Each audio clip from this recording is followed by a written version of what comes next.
Don't skip. You have power over your mind, not outside events. Realize this and you will find strength. Marcus Aurelius. There are days when time feels heavy, stretched thin by anxieties that do not belong to us. We carry the weight of disappointments, our own and those borrowed from others. Perhaps you know the feeling. Waking up tired, haunted by the things you haven't achieved or lost in the noise of other people's lives. You scroll, you watch, you compare. Every moment spent worrying about someone else's path is a moment taken from your own. But the truth is simple, even if not always easy to accept.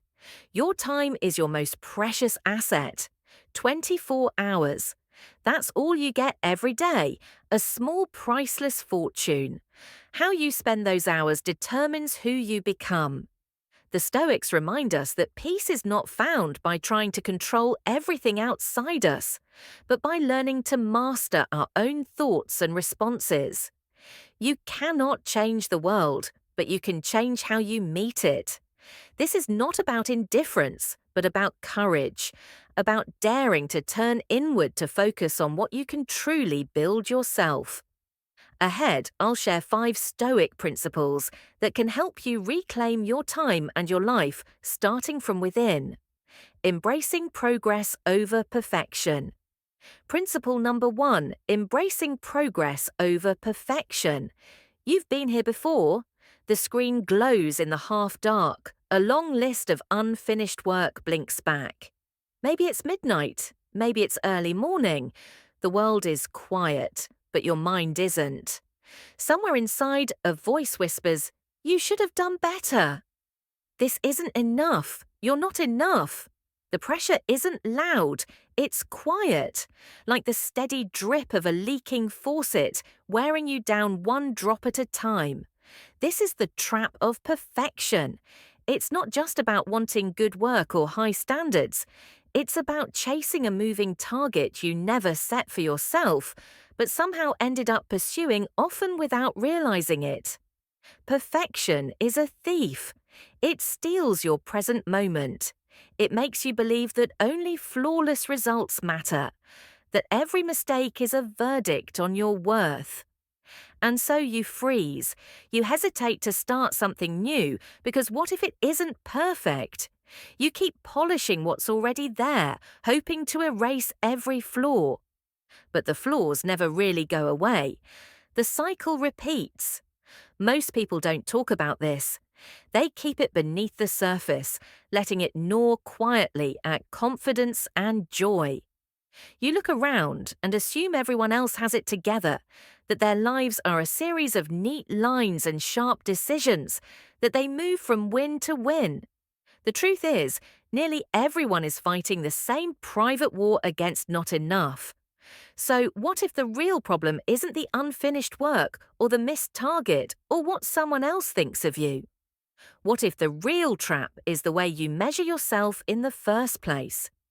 Is it possible you've spent years living on other people's scales, grading yourself against expectations you never truly agreed with? Pause here for a moment. Ask yourself, who set the standards I'm chasing? What's the worst that would happen if I simply allowed myself to make progress one honest step at a time? These aren't questions for someone else to answer. They're for you quietly, with no audience, no judgment. Let's break this down. The most common belief is that you're supposed to get it right every time, all the time. That you're only as good as your last result. You carry that into meetings, relationships, even the gym.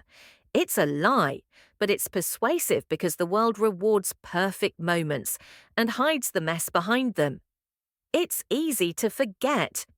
Everyone struggles. No one has a clean track record, not even those you admire most. There's a mechanism at work here, deep in the mind. When you link your worth to flawless outcomes, every slip feels fatal.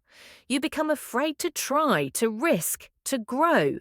The event, a mistake, a missed mark, a harsh comment from a boss or partner doesn't actually cause pain. The pain comes from the story you tell yourself afterward. I failed, so I am a failure. Stoicism calls this out. Suffering is not from the event, but from your own interpretation. That space between what happens and how you explain it is where your freedom lives. What do you usually do with negative thoughts? For most, the reflex is to drown them out, argue back, or numb them with distraction.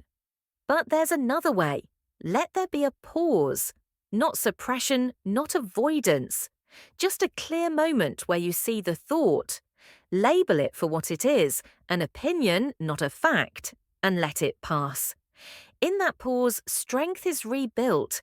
Silence in the face of criticism, whether from others or yourself, is not weakness. It's not a defeat. It's a deliberate act of will. Refusing to react, refusing to explain, refusing to hand over your peace to anyone or anything outside of yourself. Marcus Aurelius sat in council rooms with men ready to betray him and wrote about stillness not as surrender but as self-possession. Negative inner dialogue is the hardest to face. I'm not enough. I'll never measure up. What's the point of trying if it won't be perfect? These are the old scripts written by fear and comparison. You can't reason them away with logic alone. What you can do is begin to replace them with something truer. I can learn. I can improve. I am more than this moment. Each time you catch yourself in the loop, choose a different sentence, one rooted in self-respect. There's power in letting go of the past too. Maybe you're carrying failures or regrets from a year ago or 10 years ago.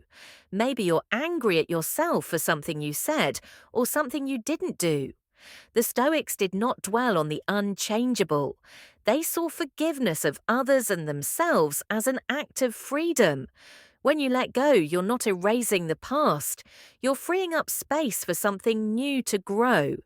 So surround yourself with people who believe in process, not perfection. Pick up small habits that lift you not only in your strong moments, but in your weakest ones. Gratitude isn't just a buzzword, it's a discipline. Noticing the smallest bit of progress, acknowledging it, and letting that be enough for today. If you can only take one positive action, let it be that. In the end, discipline and patience are what set the path. No success is instant. It's built quietly in late nights and early mornings, in 1,000 unremarkable steps. Perfection never comes. Progress is always possible. When you value every small gain, time is no longer wasted. You see yourself clearly not as you wish to be, but as you truly are becoming, and that is enough. Step by step, the thing is done. Resilience through self-focus. Principle number 2, resilience through self-focus. Resilience is a fascinating aspect of life. In short, well, there is no in short. Understanding resilience is a full-time job for some mental health professionals and researchers. But for most people, resilience shows up in quieter, lonelier places. In the early morning, when you drag yourself out of bed after a tough night. In the silence after a phone call brings bad news. In the heavy air of an office after a project fails. Resilience doesn't announce itself. It isn't glamorous. It sits there, a small voice reminding you to breathe, to get up, to try again. Let's start with a simple, often overlooked truth. The pursuit of perfection is seductive, but it rarely leads anywhere but disappointment and exhaustion. Most people I've met, maybe you're among them, grew up equating strength with flawless performance. You learn to win, to achieve, to measure your worth in trophies or job titles, or the steady accumulation of praise. But then one day, you realize that perfection is a finish line that keeps moving just out of reach. You work late, polish every detail, and redo the work until you're too tired to see straight. The project ships, the results come in, and still a small voice asks, "Is this good enough?" That voice isn't really asking about the work. It's asking about you, about whether you are enough, about whether your effort matters. And when you listen too closely to that voice, life gets smaller. Each mistake feels catastrophic. Each shortcoming becomes proof you're failing at something fundamental. You start to hesitate. You avoid taking risks, avoiding new experiences because the fear of imperfection outweighs the promise of progress. But what if the true measure of strength isn't in avoiding mistakes, but in learning from them? What if resilience isn't about appearing unbreakable, but about the willingness to keep showing up even when you're uncertain or afraid? I've often found the hard way that resilience is built not in moments of grand triumph, but in the patient, persistent act of moving forward. Not leaping, just stepping. Progress, not perfection. Marcus Aurelius wrote that the impediment to action advances action. What stands in the way becomes the way. The Stoics didn't treat failure as shameful. Instead, failure was an essential ingredient in the recipe of growth. Each mistake, each setback, each unexpected turn, these were tools for sharpening the mind and spirit. The true loss wasn't in the falling down, but in refusing to get up. Adaptability becomes your ally. Life rarely sticks to our original scripts. Projects fall apart. Plans get interrupted. Relationships shift. When you see progress, not perfection, as the goal, you become more willing to adjust your strategy. When the facts change, you stop being rigid. You stop demanding that life fits your plan, and you start working with reality as it is. That flexibility is the essence of resilience. You might wonder, if I give up perfection, won't I get lazy? But it rarely works that way. Instead, you start to channel your energy into what matters most. You focus on steady improvement, not unattainable ideals. And when feedback comes, whether it's a tough conversation at work or an honest word from a friend, you use it as a compass, not as a hammer.